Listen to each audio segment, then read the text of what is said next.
Paz do Senhor Jesus, povo de Deus, como que você está? Eu espero que você esteja bem. Eu estou ótima com a graça de Deus. Hoje mais uma aula. Hoje nós falaremos sobre Sardes, a igreja que vivia de aparência. Era uma igreja que aparentava estar vivo, mas infelizmente estava morta. Olha que coisa! Antes, eu gostaria de pedir para você se inscrever no nosso canal, curtir e, se possível, compartilhe para que outras pessoas sejam alcançadas pelo poder da palavra de Deus. Amém? Vamos orar? Pai, em nome do Teu Filho Jesus, nós te pedimos perdão, Senhor, pelos nossos pecados. Reconhecemos que não há outro mestre, que não há outro professor além do Senhor em nossas vidas. Nós queremos te pedir, fala conosco neste momento e que Teu nome seja glorificado em nome de Jesus Cristo. Amém. Glória a Deus. Apocalipse, no capítulo 3, a partir do versículo 1, diz o seguinte: ao anjo da igreja em Sardes escreva: essas coisas diz aquele que tem os 7 Espíritos de Deus e as 7 estrelas. Conheço as obras que você realiza, que você tem fama de estar vivo, mas está morto. Fique vigiando e fortaleça o restante que estava para morrer, porque verifiquei que as obras que você realiza não são íntegras na presença do meu Deus. Lembre-se, pois, do que você recebeu e ouviu, guarda-o e arrependa-se se você não vigiar. Virei como ladrão e você de modo nenhum saberá em que hora virei contra você. Aleluias. Mas você tem aí em Sardes umas poucas pessoas que não contaminaram as suas vestes. Elas andarão comigo, vestidas de branco, pois são dignas. O vencedor, aleluias, o vencedor será assim, vestido de branco, e de modo nenhum apagarei o seu nome do livro da vida. Pelo contrário, confessarei o seu nome diante do meu Pai e diante dos seus anjos. Quem tem ouvidos, ouça o que o Espírito diz às igrejas. Aleluias, Deus seja louvado. Bom, o contexto histórico da igreja de Sardes precisa ser um pouco falado. Sardes era uma das cidades mais importantes da antiga região da Lídia, que hoje é a atual Turquia. Famosa pela riqueza do rei Creso, ela foi uma cidade riquíssima, conhecida pelas suas minas de ouro e por ser um lugar onde surgiram as primeiras moedas. Olha que interessante. A sua riqueza dessa cidade influenciou profundamente as pessoas daquela região, inclusive a igreja. Imagine você nascer, morar num lugar rico. Imagina aí, num bairro rico, conviver entre pessoas ricas. Por quê? Porque a convivência nos influencia. Como dizem, nós somos em média as 5 pessoas que nós convivemos. Então, essa igreja estava sendo influenciada pela riqueza que estava na própria cidade, pelas pessoas que conviviam dentro dessa cidade, porque elas eram ricas. Aleluia. Então, viver em um ambiente rico pode gerar uma ilusão muito perigosa, principalmente se você não for. Primeira coisa que pode acontecer, a sensação de termos tudo sobre o nosso controle. Em Sardes, a riqueza produzia principalmente algumas coisas. Eu vou citar para vocês: autossuficiência espiritual, sensação de superioridade. E quantas pessoas elas se acham superiores só porque elas acham que têm dinheiro? Quantas pessoas têm dinheiro e com esse dinheiro elas acreditam que podem comprar tudo. Aleluias. Outra coisa que o dinheiro pode causar, acomodação. Por quê? Quem tem tudo não corre atrás, porque já tem tudo fácil. Quem tem tudo nem sequer precisa de Deus, não precisa nem orar, porque essas pessoas acreditam que o dinheiro compra tudo, ela já tem tudo em suas mãos. Outra coisa que pode causar confiança na aparência e não na essência. Então Deus, Ele está falando aqui conosco: eu vou te dar algo de muito valor, que durará muitos anos, que durará muito tempo, mas como eu dei para Sardes, cuidado. Aleluias. Não se ensoberbeça. Deus, ele deu para Sardes uma fortuna muito grande, porque Sardes foi o lugar onde foi criada as moedas. Então Deus está falando conosco, eu vou te dar algo muito grande, mas cuidado, não se ensoberbeça, aleluia. Então a igreja, ela começou a ser influenciada pela cidade, extremamente viva por fora, mas era vazia por dentro. Aleluias. E você já conheceu alguém assim? Que aparentemente é cheio por fora, mas por dentro é vazio? Aleluias. Já se aproximou de algumas pessoas que parecem aparentemente ser cheias de Deus, vivas, mas quando você senta com elas, 20 minutos já é suficiente para você saber que na verdade ela é rasa, ela não tem profundidade e ela está morta, infelizmente. Por quê? Aleluias. Só fala de luxo, só fala de bolsa, só fala de carro, só fala de viagem, aleluia, só fala de roupa de marca, só fala de tantas coisas aqui da terra. E essas pessoas, elas são orgulhosas. Por quê? Porque elas só falam de grandeza, só falam de si, eu. Você já sentou com essas pessoas?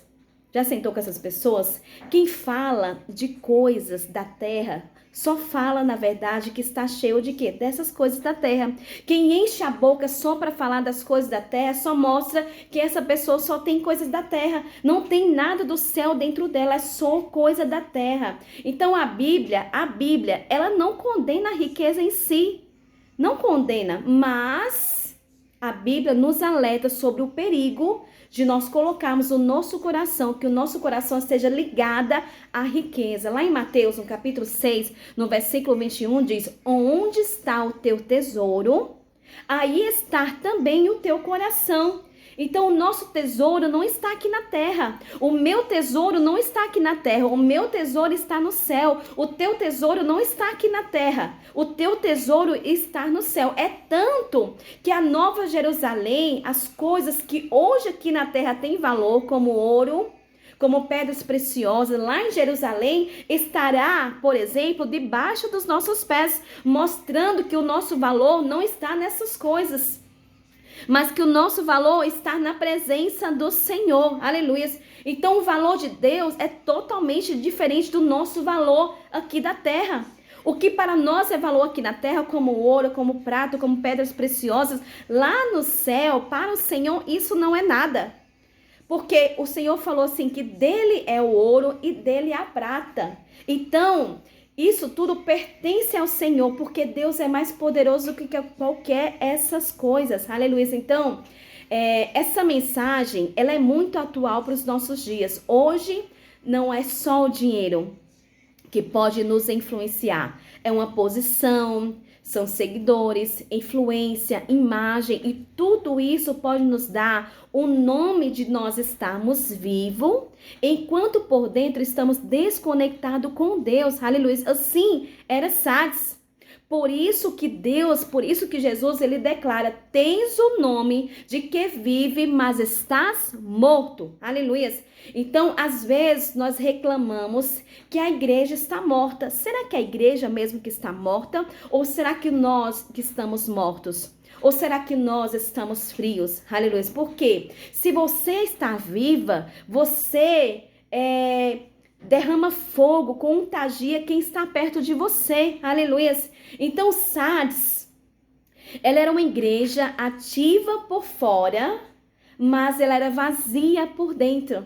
São pessoas que são ativas por fora, mas são vazias por dentro. E há pessoas, infelizmente, que cantam, que pregam, que lideram, mas assim mesmo, com tudo isso que elas fazem, estão mortos. Porque Deus, ele sabe a aparência. Deus, ele conhece o profundo. Deus, ele não olha só o que está aqui mostrando. Ele olha a profundidade. Enquanto para todos a igreja de Sardes era viva, era uma igreja que pulsava, era uma igreja que trabalhava, era uma igreja viva, mas Deus falou assim: você mostra que está viva. Mas por dentro, porque só Cristo conhece por dentro, você está morta. Aleluia. Então Sardes, Ela tinha um ponto estratégico de rotas comerciais, porque ela era segura por conta dessas rotas ali, geograficamente, era segura aparentemente. Ela foi construída sobre um monte alto que parecia impossível de ser conquistada ou de ser destruída. Porém,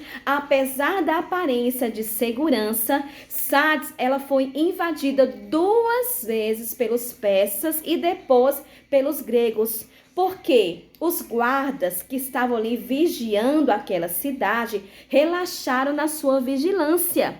E isso fala conosco. E Deus começa a falar conosco, sabe o quê? Uma cidade que parecia forte, mas caiu por falta de vigilância.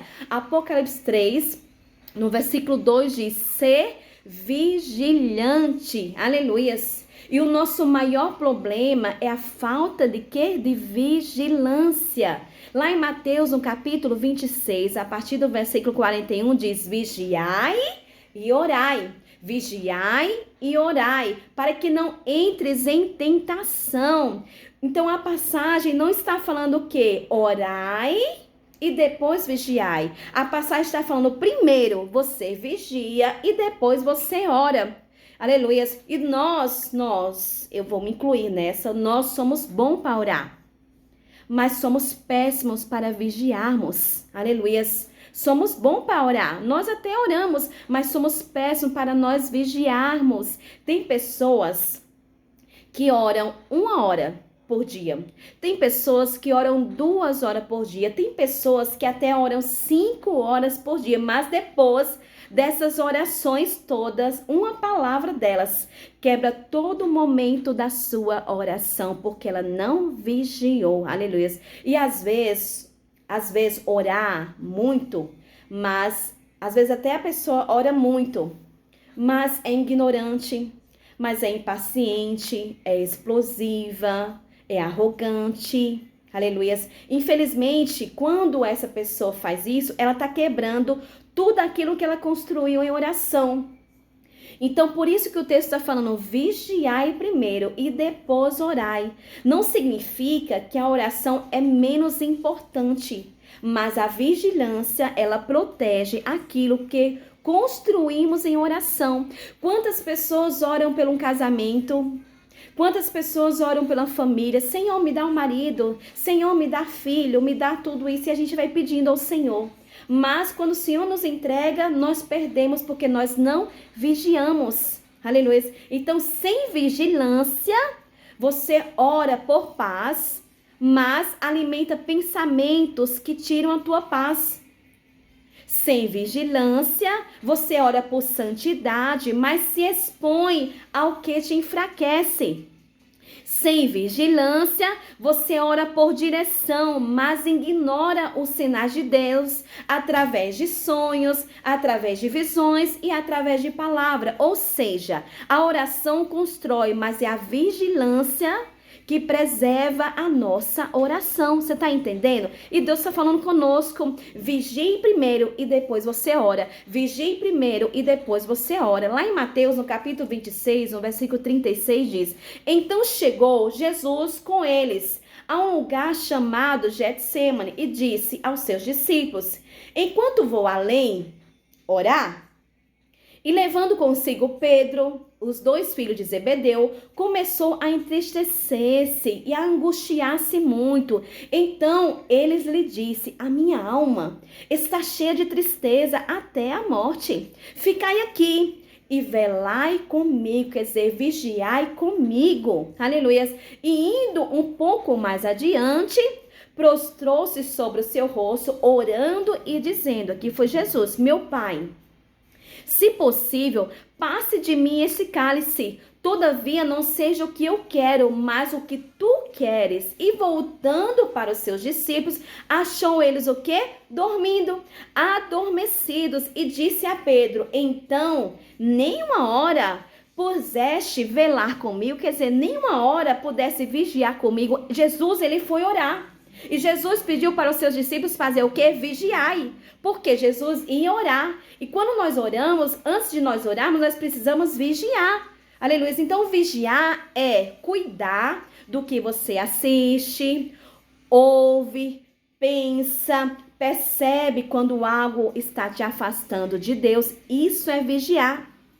Vigiar é identificar as nossas distrações, que parecem até inofensivas. E nós, como igreja, nós estamos muito distraídos. Nós, como igreja, estamos muito distraídos. Quantas pessoas passam horas e horas em redes sociais, em televisão, em filmes, em séries, aleluia, isso é distrações, e Deus está falando conosco, cuidado com as distrações, não perca foco, não perca o meu tempo de estar lendo a palavra, de estar estudando a palavra. Hoje, o tempo já passa tão rápido, que se possível, Satanás ele arranca de nós o tempo de nós estarmos com o Senhor, lendo a palavra, orando, estar em família. Isso é o quê? Distrações que querem roubar o nosso tempo com o Senhor. Aleluias. Então você pode até orar muito, mas acaba caindo, porque você o quê? Não vigiou.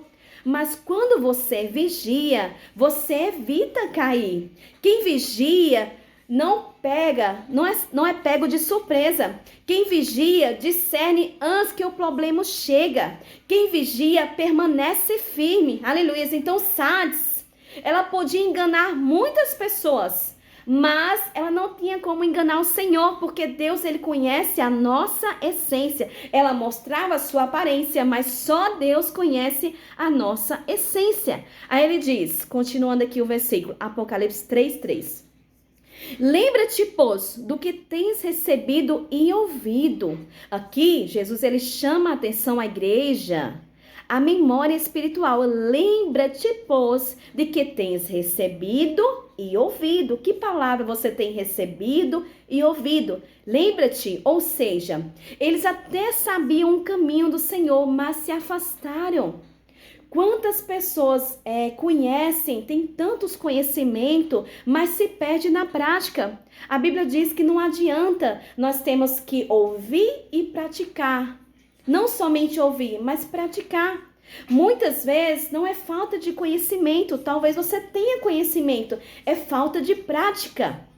Aleluias. Então Deus está falando aqui conosco, sabe o quê? Coloque em prática aquilo que você já sabe. Não precisa conhecer toda a Bíblia, mas se você conhecer um versículo, coloque em prática esse versículo, porque não adianta, senão nós vamos enganar o Senhor Jesus. Aleluia. Aí ele continua aqui no versículo, e guardam. Guardar significa proteger, praticar e permanecer fiel. Aleluia. Não basta nós apenas ouvirmos, nós precisamos obedecer, preservar aquilo que Deus nos entregou. Aí ele continua aqui no versículo, e arrependa-te. Arrependimento é um reconhecimento do erro.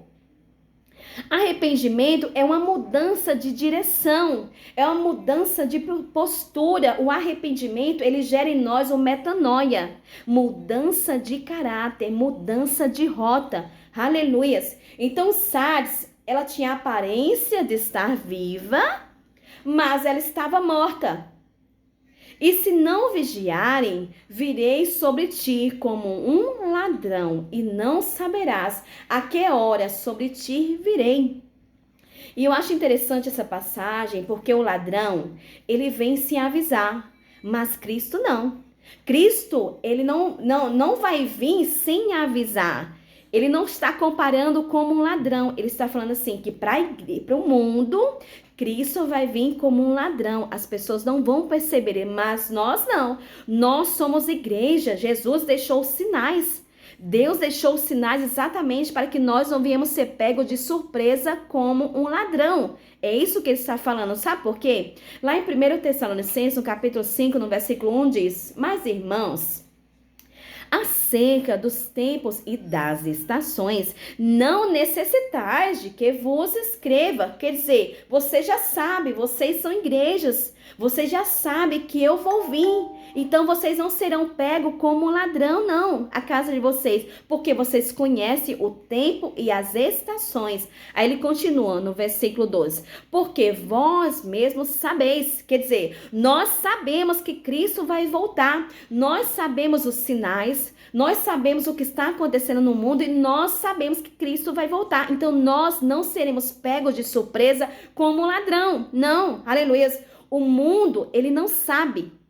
Porque o mundo não conhece a Bíblia, mas nós conhecemos a Bíblia. Aleluia. Aí ele continua, mas vocês sabem muito bem que o dia do Senhor virá. O dia do Senhor virá como ladrão de noite. Quer dizer, vai pegar as pessoas de surpresa.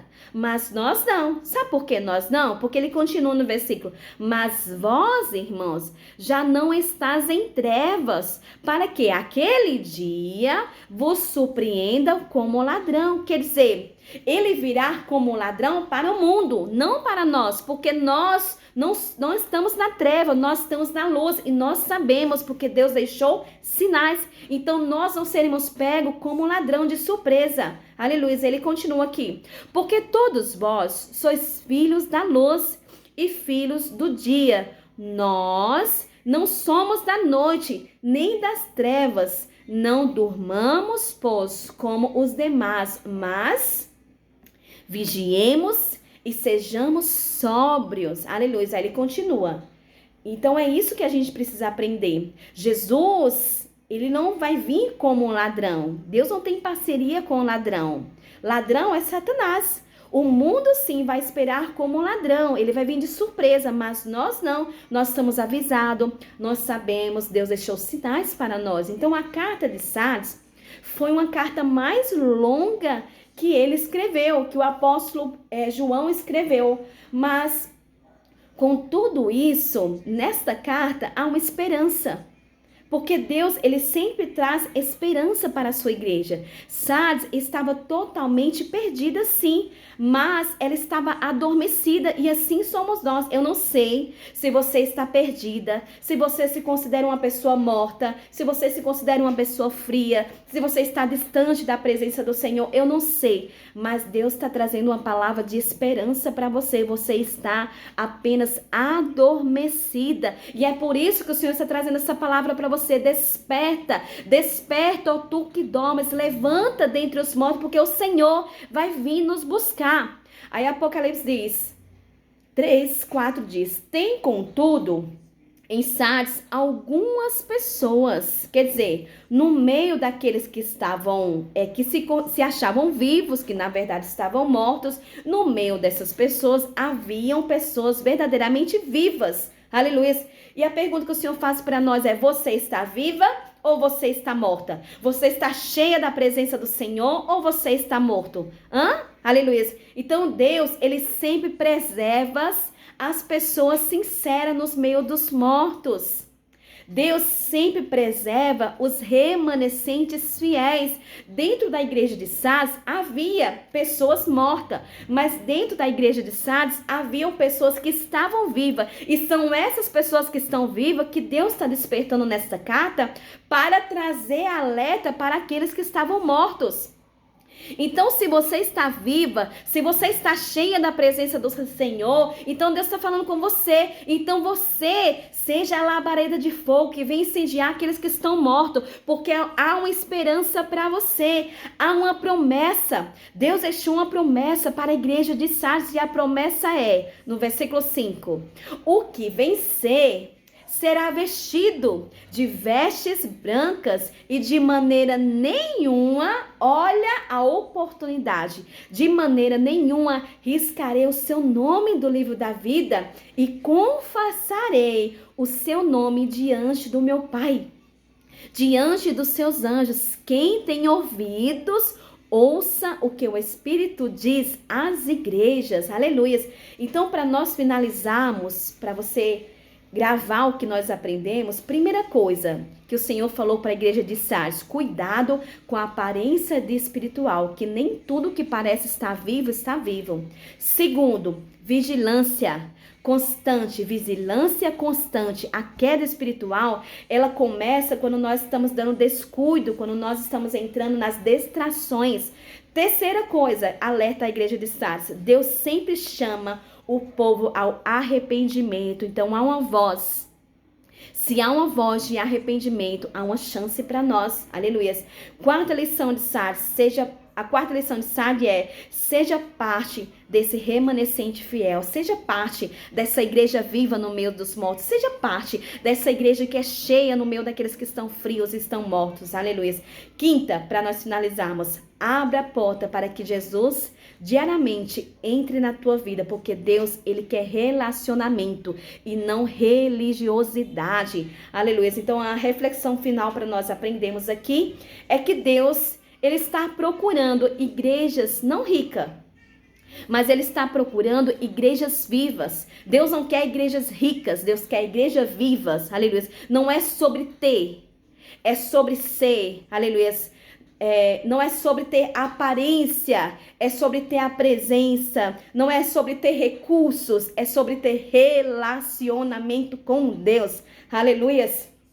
Por quê? Porque o que nos sustenta, irmãos, cá entre nós, o que nos sustenta não é o dinheiro, o que nos sustenta não é o ouro, não é a prata, não é nada disso. O que nos sustenta é a presença do Senhor Jesus. Eu tenho certeza que você só está na igreja por causa da presença do Senhor. Então, finalizando aqui, Deus não enviou uma carta para a igreja de Sardes para sepultar ninguém. Ao contrário, Deus enviou essa carta para a igreja de Sardes para evitar que eles venham cair, aleluia.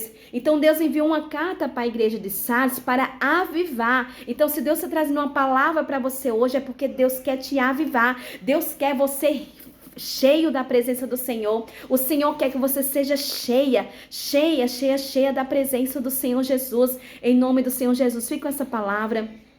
Que o Senhor te abençoe, que o Senhor te guarde, que o Senhor faça resplandecer o seu rosto sobre ti e te dê a paz do Senhor Jesus. Amém? Fique aí com esta aula. Na próxima nós iremos continuar. Amém? Fique conosco. E eu quero desde já agradecer a você que está comigo. Que o Senhor possa te abençoar poderosamente. Amém.